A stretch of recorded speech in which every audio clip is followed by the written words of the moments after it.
1 Pedro 2, verso 4.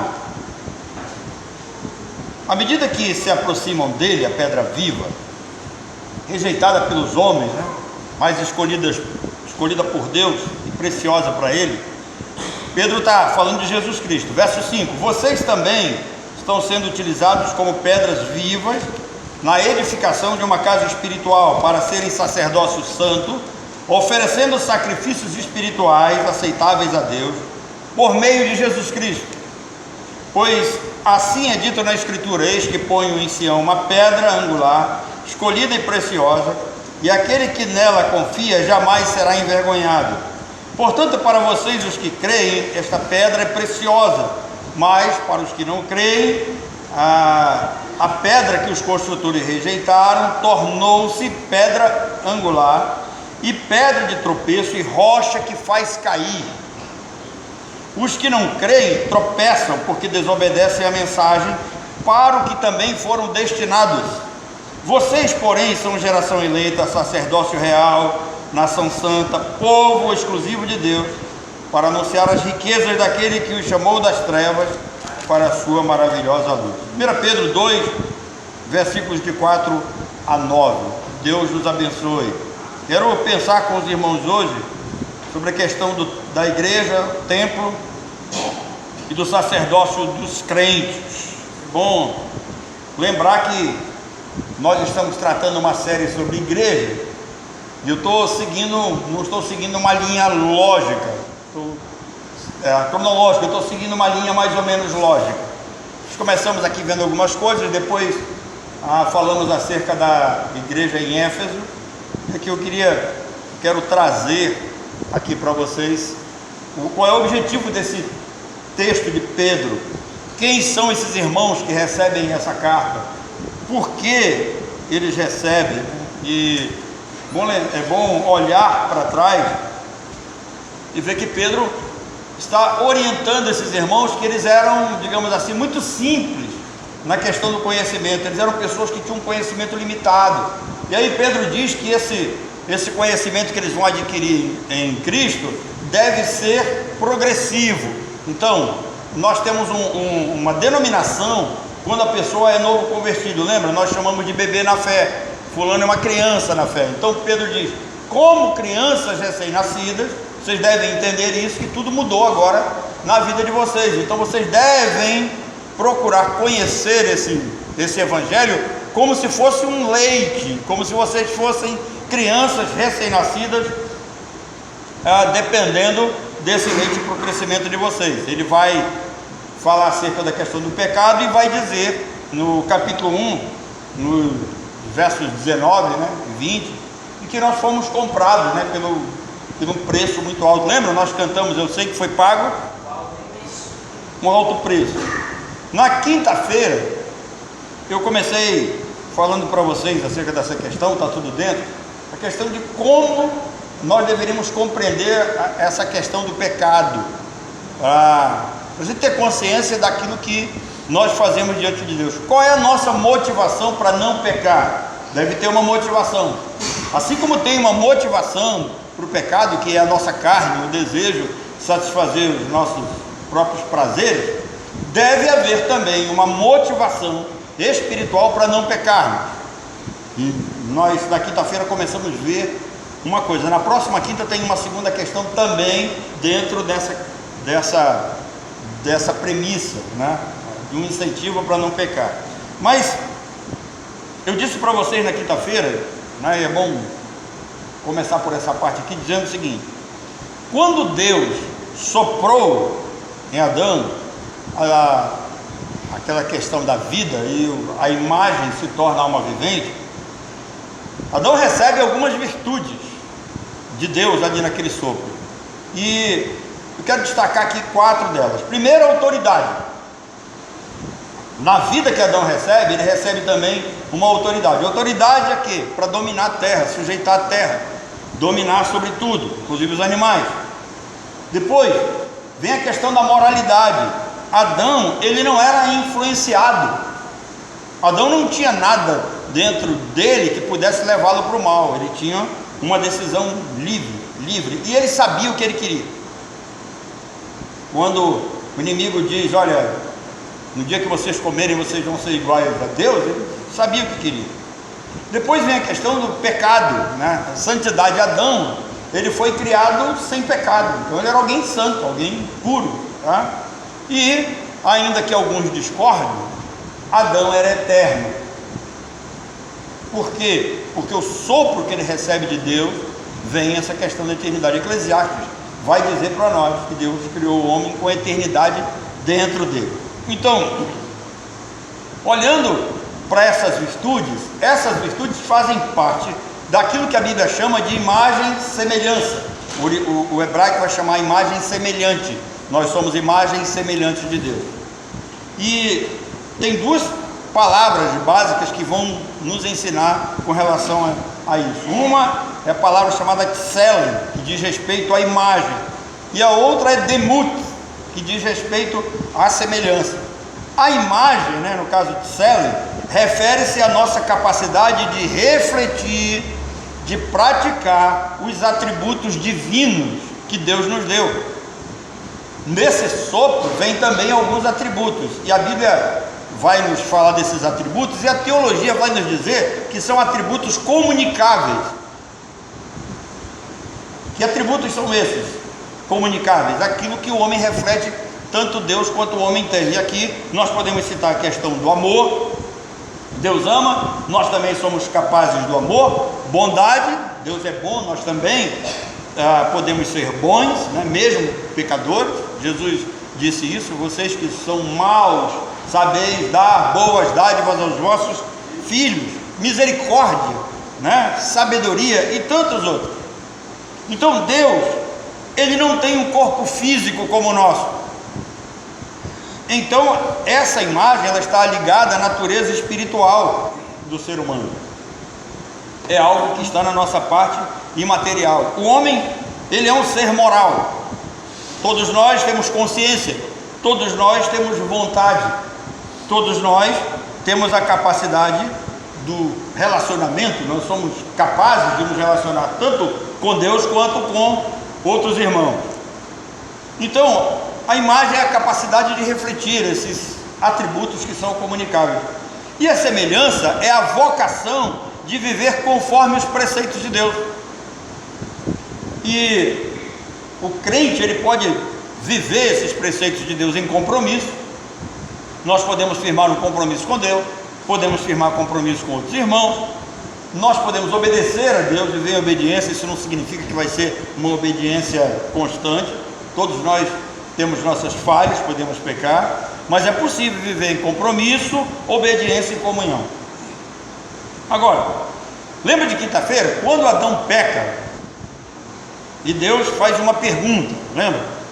Na nossa Bíblia em português, a pergunta é: onde estais? Eu disse para vocês que essa pergunta não diz respeito à localização geográfica. Por quê? Porque Deus sabia em que local Adão estava. Então, a expressão que eu disse para vocês, né, aiaque, significa o que fizeste. Então, Deus pergunta para Adão: o que foi que você fez? Você jogou fora a nossa relação, você me desobedeceu, você me diminuiu diante do inimigo, porque Deus é diminuído diante de Satanás. Adão recebe tudo das mãos de Deus. O texto diz que Deus tinha uma comunhão diariamente com ele, e ele joga fora essa comunhão, tudo que ele recebeu de Deus, por causa de uma proposta enganosa do inimigo. E aqui, irmãos, é bom pensar uma coisa: às vezes nós olhamos as seitas, as falsas igrejas, achando que lá não tem coisa boa. Tem, irmão. Se não tivesse coisa boa, as pessoas não estariam lá. Eles vão oferecer alguma coisa que vai satisfazer a alma desse ser humano que lá está. As propostas que eles têm são enganosas, mas levam pessoas com eles. Se não fossem, as pessoas não estariam lá. Uma outra coisa que é bom pensar: toda falsa doutrina, ela tem um misto de verdade. Eles pegam alguma coisa da verdade, né, para poder distorcer. Então Deus pergunta: o que foi que você fez? você diminuiu a minha grandeza diante do inimigo, você acreditou nele, você feriu a minha honra. O que foi que fizeste? Você feriu a minha honra.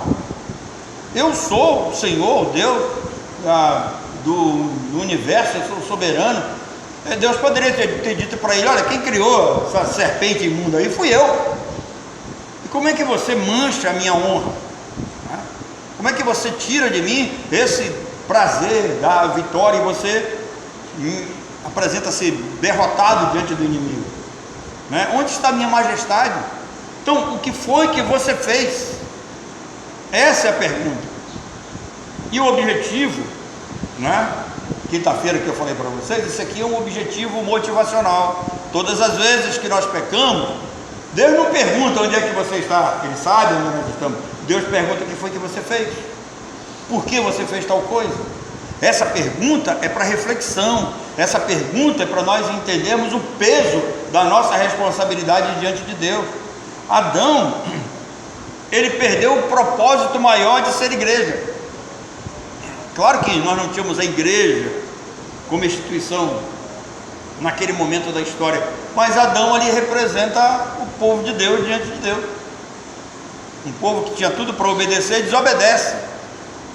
Um povo que tem um Deus majestoso, poderoso e acaba cedendo às propostas do inimigo e do mundo. Adão ali, ele perde esse propósito maior de ser igreja, que é o fato de ter sido habitado por Deus. Nós somos templos vivos, e é isso que Pedro está aqui tentando mostrar para esses irmãos. E aqui Pedro vai tratar também de uma mentalidade errônea que havia naquela época. Qual era a mentalidade errônea? Grande maioria dos crentes daquela época, eles acreditavam que Deus habitava no templo. E lembra, isso não é uma ideia totalmente errada, porque vem desde o tabernáculo. O tabernáculo estava organizado no deserto. O tabernáculo apontava para Cristo em tudo. E é bom lembrar, que eu disse a vocês uma vez, que se você olhar uma foto de cima, como Deus mandou organizar as tribos, com o tabernáculo no meio, o formato é de uma cruz. Quando eu aprendi isso, eu fiquei impressionado. Como pode, já naquela época, no deserto, Deus organizar as tribos a ponto de que, olha, vista de cima, ela tem o formato de uma cruz. Então eles tinham essa ideia, de que o templo era um lugar suntuoso, onde Deus habitava. E aí você vai olhar os grandes templos daquela época, tanto os templos pagãos, como o próprio templo de Jerusalém na época de Jesus, era algo suntuoso, era algo grande, era algo assombroso. Tanto é que os discípulos dizem: Senhor, o Senhor está vendo o tamanho do templo aí, a beleza do templo? Aí Jesus diz assim: olha, não vai ficar pedra sobre pedra. Qual é o objetivo? Deus não está menosprezando o templo, Jesus não está menosprezando a relação do ser humano com o templo. O que Jesus estava querendo dizer é o que Pedro está ensinando para esses irmãos nesse período da história, aproximadamente de 50, 60 anos depois da ascensão de Jesus Cristo. Pedro está dizendo: olha só, vocês estão olhando para o prédio, e Deus não morreu por prédio. Jesus não foi à cruz por prédio, Jesus foi à cruz por vocês. Não sou contra que a gente tenha que ter um prédio bonitinho, organizado, tá? Mas também nós não vamos gastar todos os nossos recursos para fazer um templo suntuoso que vai ficar aí no arrebatamento, e depois que Deus destruir esse mundo, não vai ficar pedra sobre pedra. Eu fico pensando como é que as pessoas se matam por um templo, como as pessoas maltratam, como certos líderes maltratam as pessoas por causa de um templo. Está aí o pastor Itamar até hoje, com a igreja, a Batista Bíblica Monte Hermon, se reunindo numa garagem. Não estou menosprezando a garagem do Pereira, que é um lugar muito aconchegante, eu prego lá de quando em vez, e amo aqueles irmãos, faço parte daquele grupo, com todo o desejo do meu coração, mas eles foram expulsos, eles foram privados de se reunir num templo que a grande maioria ali ajudou a construir. com seus dízimos, com suas ofertas, com o seu trabalho. Muitos ali trabalharam e eles foram mandados embora, expulsos de lá, justamente porque tem os donos do templo. E por que os donos do templo tomaram o templo? Porque eles acham que o templo é o lugar da habitação de Deus, Deus só habita ali. E por que eles moram lá dentro? Porque eles acham que pelo fato de estarem ali dentro vão estar protegidos. Isso é um erro gravíssimo. Então Pedro apóstolo, ele convida os irmãos dessa época a olhar para eles mesmos como templo vivo, como uma pedra viva. Ele diz: olha, aproximem-se de Cristo. Quando vocês se aproximam de Cristo, Ele é a pedra principal, mas vocês também são pedras vivas, não é pedra morta. Essas pedras aqui, elas são mortas. As pedras vivas somos nós, né? E aí nós precisamos entender uma coisa. Pedro diz assim: olha, vocês foram eleitos, vocês foram chamados para ser pedras vivas, vocês foram edificados num propósito maior. Qual foi o propósito de Deus em chamar cada um de nós, irmãos? É sermos casa espiritual, gente habitada pelo Espírito Santo. Pedro, ele está escrevendo aqui umas igrejas, né, que elas são citadas lá em Atos capítulo 2, quando Pedro fala Ponto, né, a Capadócia, Bitínia, né? O próprio Pedro falou isso no sermão de Pentecostes. Essas igrejas, elas hoje seriam ali na região da Turquia. O que é a Turquia hoje? Aquela região. E aí Pedro está falando para pequenas igrejas formadas de crentes que na sua maioria viviam escravizados debaixo do Império Romano. E olhem que era difícil para eles entenderem isso. Imaginem nós, como nós vamos nos entender como livres, se a qualquer momento, e graças a Deus parece que vai passar essa fase do nosso país, nós poderíamos ser proibidos de nos reunir. Eu não sei se vocês lembram que há bem pouco tempo atrás, né, um sujeito que se intitulava superior aos outros, ele proibiu a igreja de se reunir. O STF proibiu a igreja de se reunir na pandemia, né? E aqui nós fomos desobedientes. Nós tentamos cumprir a lei, mas não foi possível. Eu tentei cumprir a lei, mas o que veio na minha mente foi o que Pedro disse: mais importa obedecer a Deus do que os homens. Vocês não sabem, mas eu cheguei aqui domingo de manhã e tinha um carro da polícia parado ali do outro lado. Se eu tivesse ligado para o Rocan, talvez teria dado tiroteio aqui, ainda bem que eu não liguei, né?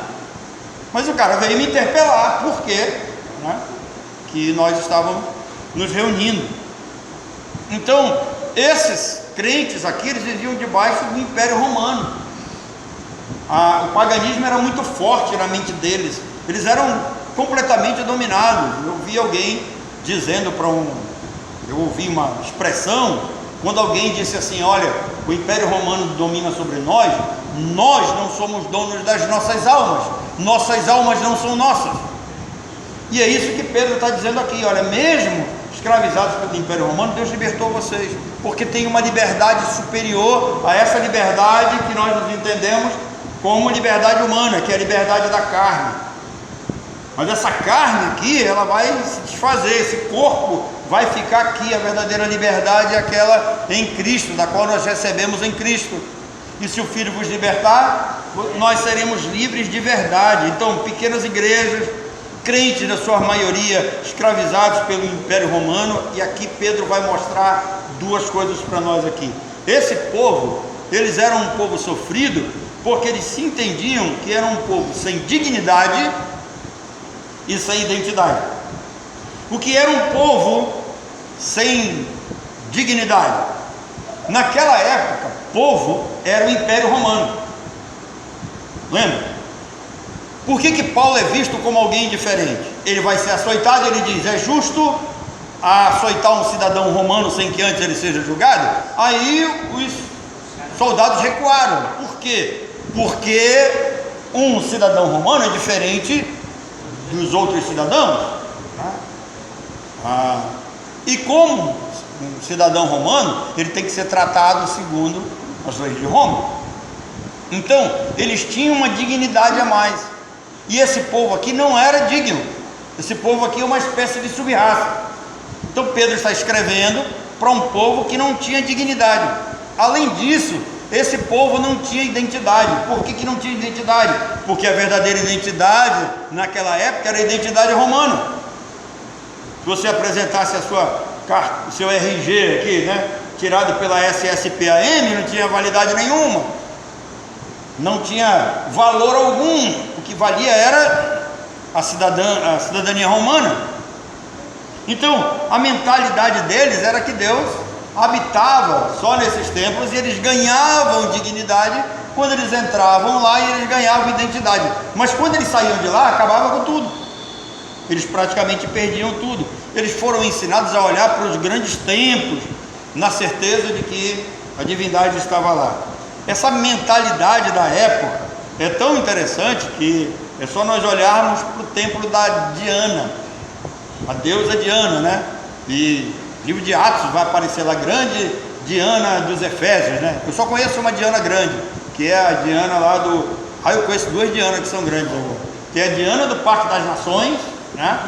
A bispa do pastor Rosivaldo, né? Grande a Diana do Parque das Nações, e a grande Diana lá do Monte Pascoal, da Igreja Tabernáculo do Senhor, né? Da esposa do nosso diácono lá. Só conheço essas duas.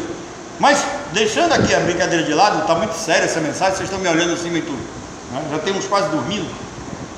Mas Paulo diz, olha, grande, né, narrativa, né, grande é a Diana dos Efésios, né? Irmãos, o templo da Diana, né, era uma das 7 maravilhas do mundo antigo. Se os irmãos olharem para a história, os irmãos vão ver, vejam lá. Pode entrar na internet e digitar 7 maravilhas do mundo antigo, vai aparecer o templo da Diana. E por que aparece o templo da Diana, né? Porque o negócio foi justamente criado para isso. Eles acreditavam que a Diana habitava aquele templo. Então essa era a ideia que os crentes daquela época, daquelas pequenas comunidades aos quais Pedro escreve, tinham. E aí Pedro, para mudar essa ideia, Pedro diz, olha, esquece esse templo. Ele é importante? Mas aproximem-se de Cristo. Você lembra que um dia Jesus disse assim, vocês não querem se aproximar de mim como luz, porque quando nós nos aproximamos da luz, as nossas obras são reveladas. Então por isso que os homens não queriam aproximar-se de Cristo. E Pedro diz, olha, aproximem-se de Cristo, essa pedra que foi rejeitada pelos homens. E ele diz, chegando-vos para Ele. O que é chegar para Ele? Aproximar-se dEle, tá? Chegar cada vez mais perto dEle. Aí Pedro vai dizer, olha, Ele é a pedra viva. Pedra viva que foi rejeitada pelos homens, mas para Deus é uma pedra eleita e preciosa. Por que pedra? Tem vários significados, mas aqui é aquilo que vai dar base e sustentação para a igreja. A igreja, ela foi edificada sobre o fundamento dos apóstolos, que foram edificados em Cristo, foram ensinados por Cristo. Pedra angular, porque ele vai receber tanto judeus quanto gentios. Então ele diz, olha, para Deus essa pedra é eleita e preciosa. Então Jesus foi desprezado pelo mundo, mas ele foi escolhido por Deus para ser o Messias, para ser o nosso Senhor. Quando nos aproximamos dele, nós deixamos de ser aquelas ruínas do passado, como estão os grandes templos hoje, e nos tornamos uma nova construção divina. Deus tirou o coração de pedra e colocou o quê? Um coração de carne. Nós temos a obrigação de entender que o velho homem, né, foi deixado de lado e nasceu o quê? Um novo homem que vai viver para a glória de Deus. É isso que Pedro quer ensinar para eles. Está dizendo, olha, vocês agora são casa espiritual, vocês são pedra viva, Vocês é que são o alvo da graça de Deus, onde Deus habita em cada um de vocês. Irmãos, nós fomos chamados para formar um corpo, um templo vivo de pessoas. Eu sei que nós, não é errado, mas o uso contínuo das palavras nos faz a gente usar a expressão casa de Deus. Aqui é a casa do Senhor, mas de fato o que Pedro está dizendo é que aqui é o prédio que recebe a verdadeira casa do Senhor. A casa do Senhor verdadeira somos nós. Isso que Pedro quer ensinar para aqueles irmãos. Vocês é que são a casa espiritual de Deus. Qual é o objetivo? Mostrar para eles que eles têm dignidade.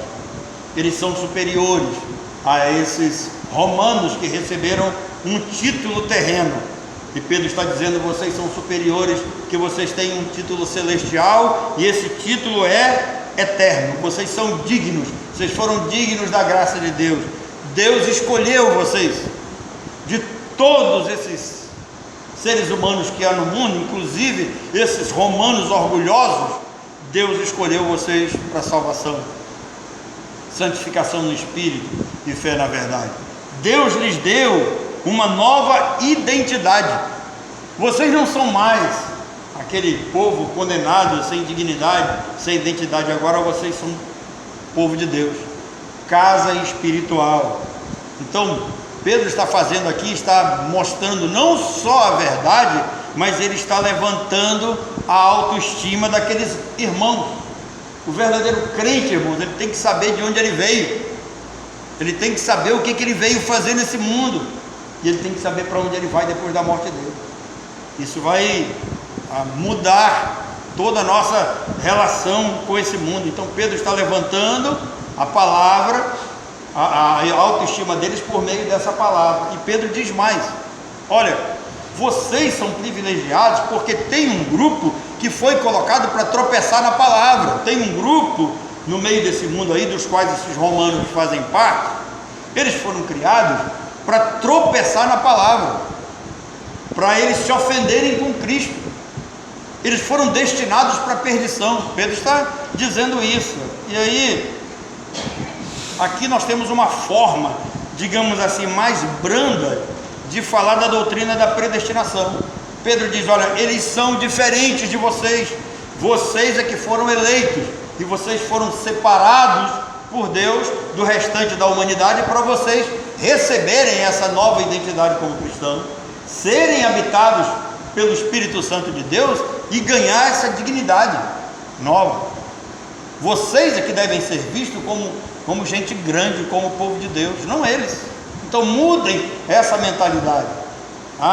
Pedro disse: olha, vocês não eram um povo, e eles se entendiam como alguém que não era um povo, comunidades espalhadas, esperando reunir-se num grande templo para ver se eram abençoados pela divindade. E Pedro diz: olha, vocês não eram um povo, agora vocês são povo de Deus, e mais, vocês são sacerdotes. E aí, o sacerdote, quando nós olhamos para a função do sacerdote no Antigo Testamento, uma das funções era aproximar o povo de Deus. E aí Pedro está dizendo: olha, vocês são sacerdotes, com a responsabilidade de quê? De aproximar os descrentes de Deus, de aproximar os ímpios de Deus. E como é que ele diz isso? Vocês são responsáveis por anunciar as virtudes daquele que vos chamou das trevas para a sua maravilhosa luz. Vocês fazem parte de uma geração eleita. Mas eu fico pensando, como tem gente que menospreza essa doutrina da eleição, e ela está em todas as escrituras. Será que ninguém nunca parou para pensar, quando Pedro diz para esses irmãos, nessas comunidades distantes, com todos esses problemas, com toda essa falta de conhecimento, teológico e bíblico, Pedro diz: olha, vocês são geração eleita, nação santa, povo de propriedade exclusiva de Deus. Por que ele diz povo de propriedade exclusiva de Deus? Porque no capítulo 1, nos versículos 19 e 20, Pedro diz que eles foram comprados pelo precioso sangue de Jesus. Então vocês são propriedades de Deus, vocês não são do mundo, vocês não pertencem ao Império Romano, vocês pertencem ao povo de Deus, que vocês foram chamados para falar das virtudes de Cristo. Vocês são o povo de Deus, vocês receberam uma cidadania celestial. Que Deus nos abençoe.